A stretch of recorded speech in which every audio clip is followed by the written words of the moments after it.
मतलब आज हम लेके आए मॉलिक्यूलर एंड एम्पिरिकल फार्मूला। तो ये करने से पहले हमें पता होना चाहिए मॉलिक्यूलर और एम्पिरिकल फार्मूला होता क्या है। तो मैं कोई भी मॉलिक्यूलर कंपाउंड ले लूँ, जैसे मान लिया मैंने मिथेन ब्यूटेन ले लिया, तो इसका फार्मूला हमने कहाँ से निकाला, जो हमने 10th क्लास का जो अपना टॉपिक आप 11th क्लास में हो, 10th क्लास को क्लियर करके आए हो, मैंने वहाँ पे भी वीडियो बनाई है 10th क्लास में, तो उसको भी देख सकते हो आप। तो ये अपने पास है अगर मैं फॉर्मूला अपने पास एल्केन का CnH2n+2, मैंने वहाँ से मॉलिक्यूलर फॉर्मूला बना दिया ब्यूटेन का C4H10, ठीक है। एंड एम्पिरिकल फार्मूला अपने पास क्या होता है, एम्पिरिकल फार्मूला होता है एक सिंपलेस्ट होल नंबर रेशो, किसका, मॉलिक्यूलर फार्मूले का, यानी कि 4 और 10 को ऐसा कौन सा नंबर है जो डिवाइड कर सके 4 और 10 दोनों, तो वो नंबर है 2। अगर मैं इसको डिवाइड करूँ तो C2H5 आ जाएगा। ये अपने पास निकला है एम्पिरिकल फार्मूला, ठीक है। तो अपने पास यहाँ पे कुछ फॉर्मूलेज हैं, इनको याद रखना, क्योंकि इन्हीं के बेस पे हम आगे अपने फर्दर न्यूमेरिकल्स कर सकते हैं। तो मॉलिक्यूलर फार्मूला किसके बराबर है, n इंटू में एम्पिरिकल फार्मूला के एम्पिरिकल वेट किसके बराबर होता है, molecular weight divided bye n, ठीक है। n कोई भी नंबर है, और अगर मैं इसका दूसरा फॉर्मूला निकालूँ तो n डिवाइड में उधर जाके मल्टीप्लाई में हो जाएगा। तो मॉलिक्यूलर वेट को हम इस तरीके से भी निकाल सकते हैं कि molecular weight is equal to divide में उधर जाके मल्टीप्लाई में, यानी कि n इंटू में एम्पिरिकल वेट। मॉलिक्यूलर वेट किसका फॉर्मूला, अगर वेपर डेंसिटी दे रखी हो तो हम कैसे कैलकुलेट करते हैं, उसको करते हैं हम 2 इंटू में वेपर डेंसिटी, ठीक है। तो अपने पास फर्स्ट क्वेश्चन आता है कि compound has molecular weight 90 and it's empirical formula CHO2, find molecular formula. Molecular formula निकालना है हमें, एम्पिरिकल फार्मूला दे रखा है, हमें मॉलिक्यूलर वेट दे रखा है, ठीक है।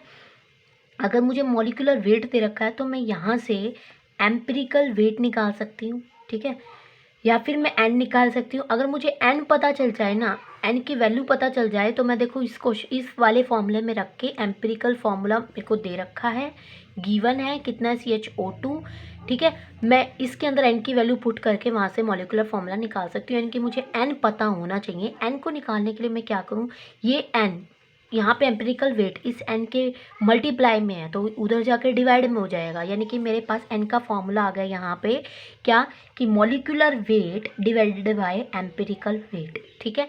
तो मेरे पास मॉलिक्यूलर वेट दे रखा है 90 डिवाइडेड बाय एम्पिरिकल वेट, हम कहाँ से निकालेंगे, जो फॉर्मूला है उसके मॉलिक्यूलर जो मेरे पास मास आएगा उसी को हम वेट बोलते हैं। तो कार्बन का 12 प्लस 1 हाइड्रोजन का 1 प्लस 1 ऑक्सीजन का 16 दूनी 32 हो जाएगा 2 के लिए।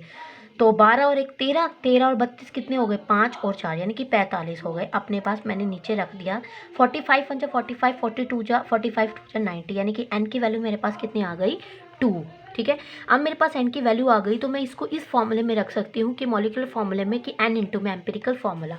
तो मैं यहाँ पे मॉलिक्यूलर फार्मूला निकालूँ तो किसके बराबर होगा, n इंटू में एम्पिरिकल फार्मूला के। n की वैल्यू 2 है और एम्पिरिकल फार्मूला अपने पास कितना दे रखा है CHO2, यानी कि 2 से इस नंबर को मल्टीप्लाई कर दो तो मॉलिक्यूलर फार्मूला आ जाएगा C2H2O4, 2 2 4। ये मेरे पास मॉलिक्यूलर फार्मूला आ गया, ठीक है।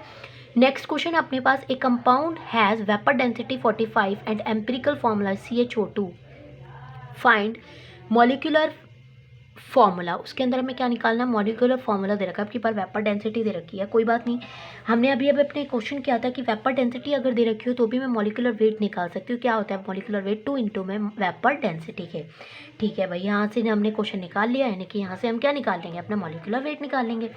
तो मॉलिक्यूलर वेट मेरे पास किसके बराबर आएगा, 2 इंटू में वेपर डेंसिटी कितनी दे रखी है हमें 45, यानी कि मेरे पास मॉलिक्यूलर वेट कितना आ गया 90। ओके भाई, अब आगे देखो मैं क्या निकालना है, मॉलिक्यूलर फॉर्मूला निकालना है। मॉलिक्यूलर फार्मूला निकालने के लिए मुझे क्या पता होना चाहिए, मॉलिक्यूलर फार्मूला निकालने के लिए मुझे पता होना चाहिए एम्पिरिकल फार्मूला, वो मुझे गिवन है। एन पता होना चाहिए, एन मुझे नहीं पता।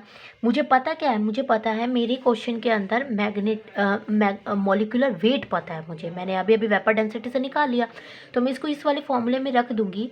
Molecular weight is equal to n into में एम्पिरिकल वेट। एन मुझे यहाँ से निकल जाएगा, ये मल्टीप्लाई में उधर जाके क्या हो जाएगा डिवाइड में, यानी कि मेरे पास यहाँ पे एन की वैल्यू क्या आ जाएगी, n is equal to molecular weight divided by empirical weight. M molecular weight अपने पास कितना आ गया यहाँ पे 90 डिवाइडेड बाय एम्पिरिकल वेट निकालो इसका, CHO2 का क्या होगा, 1 कार्बन के 12 प्लस हाइड्रोजन का 1 1 ऑक्सीजन के 16, 2 के कितने हो जाएंगे 32, यानी कि इनको कंप्लीट सॉल्व करेंगे तो अपने पास आ जाएगा 45 से ही कट के, यानी कि एन की वैल्यू कितनी आ गई मेरे पास 2, एन की वैल्यू 2 आ गई। अब हम इसको उस फॉर्मूले में पुट कर सकते हैं। फॉर्मूला क्या है अपने पास, molecular formula is equal to 2 n into में एम्पिरिकल फार्मूला, एन की वैल्यू कितनी आई है अपने पास 2 इंटू में एम्पिरिकल फार्मूला कितना है CHO2, यानी कि अपने पास कितना आ जाएगा C2H2O4 मेरे पास आ गया एम्पिरिकल फार्मूला, ठीक है, सॉरी मॉलिक्यूलर फार्मूला। क्वेश्चन आप खुद भी बना सकते हो। अब ये थोड़ा सा ना आपकी बुक के अंदर क्वेश्चन दे रखे ना उस टाइप का क्वेश्चन है। तो एक कंपाउंड है, परसेंटेज में दे रखा है कार्बन की 40%, हाइड्रोजन का इतना परसेंट, ऑक्सीजन का इतना परसेंट, तो molecular mass is equal to 60 दे रखा है। फाइंड मॉलिक्यूलर फॉर्मूला निकालना है। तो इसका क्या तरीका है, किस तरह से हमें क्या बनाने हैं, पैटर्न बना लेने अपने, ठीक है, याद रख लेना। ऊपर एलिमेंट लिख लिए, फिर परसेंटेज बाय मास जो हमें गिवन है वो हमने लिख लिया, फिर हम इसका एटॉमिक वेट निकाल लेंगे, ठीक है। एटॉमिक वेट कार्बन का जो मास होता है, यानी कि जो ईच एलिमेंट के जो एटॉमिक मास होगा उसी को हम क्या बोलेंगे, एटॉमिक वेट बोलेंगे, ठीक है। तो अपने पास क्या क्या दे रखा है, देखो एलिमेंट कि उस कंपाउंड के अंदर कार्बन हाइड्रोजन ऑक्सीजन, तो मैंने लिख दिया कार्बन हाइड्रोजन ऑक्सीजन। फिर मैंने क्या लिखा है ऊपर, देखो परसेंटेज बाय मास वो हमें दे रखी है, वो मैंने तीनों की लिख दी 40, फिर इसका 6.7 है, सॉरी ये इसका क्या है 53.3, ठीक है। फिर हमें नेक्स्ट में दे रखा एटॉमिक वेट, एटॉमिक वेट होता है एटॉमिक मास को ही हम एटॉमिक वेट बोलते हैं, क्लियर। तो कार्बन के 12 होते हैं, हाइड्रोजन का 1 होता है, ऑक्सीजन के कितने होता है 16।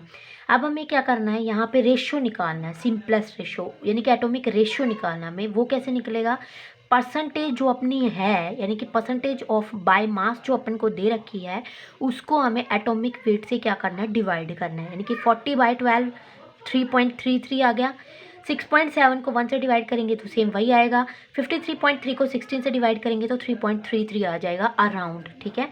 अब अपन को निकालना फॉर्मूला सिंपलेस्ट रेशियो के अंदर, तो उस इनमें से अपन वो छोटे से छोटा नंबर ढूंढते हैं जो जिसको हम इससे क्या कर सके, डिवाइड।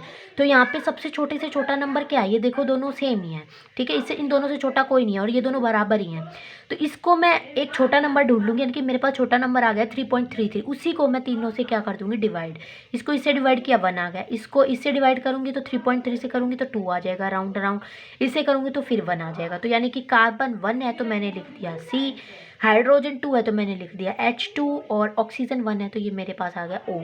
और ये हमेशा एम्पिरिकल फार्मूला निकालते हैं इससे, ठीक है। यानी कि मेरे पास एम्पिरिकल फार्मूला आ गया CH2O। अब मैं यहाँ से क्या निकाल सकती हूँ, मॉलिक्यूलर फार्मूला। और मॉलिक्यूलर फार्मूला निकालने का वो क्वेश्चन है मेरे पास, मॉलिक्यूलर फार्मूला होता है N इंटू में एम्पिरिकल फार्मूला, और मुझे N पहले निकालना पड़ेगा। वो किसके बराबर होता है, molecular weight divided by empirical weight. Molecular weight अपन को गिवन है कितना 60, और एम्पिरिकल वेट हम यहाँ से निकाल लेंगे CH2O से।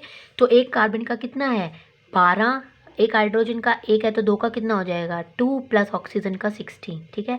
तो ये कितना होगा 14 और 60 मेरे पास कितने हो गए 630, तो डिवाइडेड बाय 30 से 1 जा, और ये 2 पे, यानी कि 2 आ गई मेरे पास वैल्यू। अब मेरे पास n की वैल्यू 2 आ गई है, तो मैं इस फॉर्मूले में पुट कर दूंगी कि molecular formula is equal to n into में एम्पेरिकल फार्मूला। n मेरे पास कितना है 2, एम्पेरिकल फार्मूला अपने पास कितना है CH2O, 2 से मल्टीप्लाई कर दो, C2H2 है तो 2 2 4 H4 और O2, ये मेरे पास आ जाएगा मॉलिक्यूलर फार्मूला, ठीक है। अब अपने पास नेक्स्ट क्वेश्चन आता है, सेम ऐसा ही है। एक बार मैं आपको 1 मिनट 2 मिनट देती हूँ, पर क्वेश्चन आप पढ़ लो कुछ सेकंड्स के लिए, मैं करवा देती हूँ, मैं पढ़वा देती हूँ कि कार्बन अपने पास इतने परसेंटेज रखे, हाइड्रोजन इतना परसेंटेज दे रखा है, ऑक्सीजन इतना परसेंटेज दे रखा है, वेपर डेंसिटी दे रखी है। अब की बार हमें मॉलिक्यूलर वेट भी निकालना है और मॉलिक्यूलर फॉर्मूला भी निकालना है, ठीक है। वेपर डेंसिटी से हम मॉलिक्यूलर वेट तो निकाल सकते हैं, क्योंकि अपने पास मॉलिक्यूलर वेट का फॉर्मूला वेपर डेंसिटी में क्या है कि 2 इंटू में vapour density is equal to किसके बराबर आ जाता है, मॉलिक्यूलर वेट के। तो मेरे पास यहाँ पे मॉलिक्यूलर वेट किसके बराबर आ गया 2 इंटू में वेपर डेंसिटी, यानी कि 45 इज इक्वल टू 90 मेरे पास आ गया मॉलिक्यूलर वेट। अब मुझे निकालना है मॉलिक्यूलर फार्मूला। मॉलिक्यूलर फार्मूला निकालने से के लिए हमें सबसे पहले एम्पिरिकल फार्मूला पता होना चाहिए। उसके लिए हम सेम ऐसे ही रेशियो बनाएंगे। सबसे पहले हम ऊपर क्या लिखेंगे, एलिमेंट्स जो हमारे दे रखे हैं, गिवन है एलिमेंट्स, ठीक है। उसके बाद हम लिखेंगे परसेंटेज बाय मास, जो अपन को ये दे रखी है परसेंटेज बाय मास, ठीक है। उसके बाद हम नेक्स्ट कॉलम बनाएंगे एटॉमिक वेट का। एटॉमिक वेट होता है, एटॉमिक मास को ही हम एटॉमिक वेट बोलते हैं, तो और लगा के लिख देती हूँ ताकि आपको याद रहे। फिर हम नेक्स्ट निकालेंगे एटॉमिक रेशियो। एटॉमिक रेशियो वो कैसे निकलता है अपने पास, अगर मैं परसेंटेज को एटॉमिक वेट से क्या कर दूँ, डिवाइड कर दूँ, तो मेरे पास क्या निकल जाएगा एटॉमिक रेशियो डिवाइडेड बाय, चलो भाई नेक्स्ट आ गया अपने पास सिंपलेस्ट रेशियो, ठीक है। सिंपलेस्ट रेशियो अपने पास क्या होता है कि छोटे से छोटा हम नंबर ढूंढेंगे और उससे हम तीनों के उससे क्या कर देंगे, डिवाइड। तो एलिमेंट अपने पास कौन से हैं, कार्बन है, हाइड्रोजन है, ऑक्सीजन है। ओके भाई, परसेंटेज बाय मास अपने पास क्या है, कार्बन कितना गिवन है 26.5, हाइड्रोजन का कितना है 2.22% एंड ऑक्सीजन है 71.919। ओके भाई, अब एटॉमिक मास निकालना है। देखो कार्बन का कितना होता है 12, हाइड्रोजन का 1, ऑक्सीजन का 16। अब रेशियो निकालना है, इसको 12 से डिवाइड कर दो तो ये अपने पास कितना आ जाएगा भाई, 12 दूनी 24, ठीक है, पॉइंट कितने बच गए 2, फिर करूँगी तो 12 दूनी 24, कितने बच गया 1, फिर मतलब 2.2 लगा लो, आगे हम कर लेंगे, कैलकुलेटर से कर देना। इसको इससे डिवाइड करेंगे तो भाई मतलब 2.22 के करीब आएगा, 2.22। इसको इससे करेंगे तो 16 दूनी 32, 16 ती 48, 16 चौके 64, 16 पंजे 80। तो 16 पंजे 80 ज़्यादा हो जाएगा तो 16 चौके 64, ठीक है। अब 71 में से 64 गए, कितने बचे, 11 में से 4 गए, कितने बचे भाई 7, ठीक है। 7 बच गए, 7 1, फिर 44, फिर 64, 7 बच गए, फिर से 16 85, फिर 44, यानी कि 4.44 अराउंड आ जाएगा। अब हमें क्या करना है, सिंपलेस्ट रेशियो निकालना है कि छोटे से छोटा नंबर ढूंढना है, वो अपने पास क्या आ जाएगा 2.22। इसको हम तीनों से डिवाइड कर देंगे कि 1 1, ये कितना आएगा 2, ठीक है। ये आ गया अपने पास, फॉर्मूला अपने पास बन जाएगा CHO2 का, ये मेरे पास बन गया एम्पिरिकल फार्मूला। अब मुझे यहाँ से मॉलिक्यूलर फार्मूला निकालना है, तो मॉलिक्यूलर फार्मूला का फार्मूला होता है n इंटू में एम्पिरिकल फार्मूला। अब मुझे यहाँ पे n की वैल्यू नहीं पता, वो हम कैसे निकालेंगे, n इज इक्वल टू होता है molecular weight divided by empirical weight, ठीक है। मॉलिक्यूलर वेट अभी अभी हमने निकाला था डेंसिटी से, कितना है 90 डिवाइडेड बाय, ठीक है। इसका एम्पिरिकल वेट कार्बन के 12, एक हाइड्रोजन का 1 प्लस ऑक्सीजन का 16 दूनी 32, ऐड कर दो 3 3 3 और 2 5 और 3 और 1 4, 45, ठीक है। 45 1 जा 45, 45 2 जा 90, एन की वैल्यू कितनी आ गई 2। इस फॉर्मूले में एन की वैल्यू पुट कर दो, मैं molecular formula is equal to 2 into में एम्पिरिकल फॉर्मूला अपने पास कितना आप ये निकल के आया CHO2, ये अपने पास आ जाएगा C2H2 2 दूनी 4 O4। क्लियर, ये क्वेश्चन है, अपने क्वेश्चन सॉल्व करो, जितनी ज़्यादा प्रैक्टिस करोगे उतनी ज़्यादा अच्छे से क्लियर होगा। मैं और क्वेश्चन लेके आऊँगी, वीडियो ज़्यादा बड़ी बन जाती है तो मैंने ज़्यादा क्वेश्चन नहीं लिए, तो मैं कोई नहीं एक वीडियो और बना दूँगी कल इसी के बेस पे, एम्पिरिकल एंड मॉलिक्यूलर फार्मूला के बेस पे। तो इसीलिए आपको सबसे पहले इसके लिए फॉर्मूलेज लर्न होने चाहिए, तो फॉर्मूलेज आप याद कर लेना। अब ये मत कहना मैम बहुत सारे फॉर्मूलेज हो गए, कोई बात नहीं, फिर भी कर लेना, क्योंकि आपको तो टॉपिक्स क्लियर करने हैं ना अपने। तो मेरी मानो तो सबसे अच्छी बात क्या है कि प्रैक्टिस करो, जितनी प्रैक्टिस करोगे उतने ही अच्छे टॉपिक्स क्लियर होंगे। और कई बार क्या है कि वीडियो में जल्दी में मैं अगर कैलकुलेशन मल्टीप्लाई वगैरह में गलती कर जाऊँ तो प्लीज़ उसको स्किप कर देना, आप खुद भी करके देख लेना। मेरे चैनल को प्लीज़ सब्सक्राइब कर दो ताकि ज़्यादा से ज़्यादा बच्चे देखें और उनको भी उस चीज़ का बेनिफिट हो। क्लियर।